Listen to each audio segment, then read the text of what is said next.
Mayong adlaw mga ka-Coach Remark, mga ka-stars na napunta sa atong tambag no para sa mga players. Based po sa akong experience na sa active pa ko sa akong pagka-player.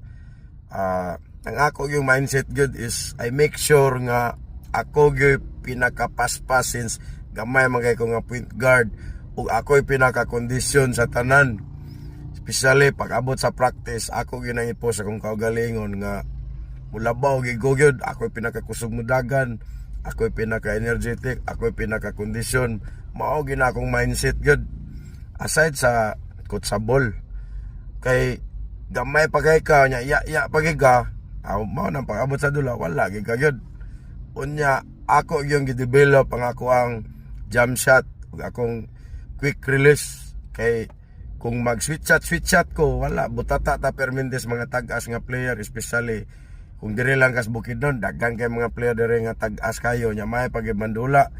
Aside pa sa mga player sa Cagayan de Oro, all over Philippines, napay mga player sa Cebu ug Manila nga mga tag-as kay nga mga point guard. So mauna nga kugi ko mo practice sa una kay gamay magigay ko. Mauna nga pag abot sa dula miski kinsa ang kontra, wa gigoy ka ba kay ngano man kuan man ko preparado man ko pero dili ko maingon nga ako gyud pinakamaayo.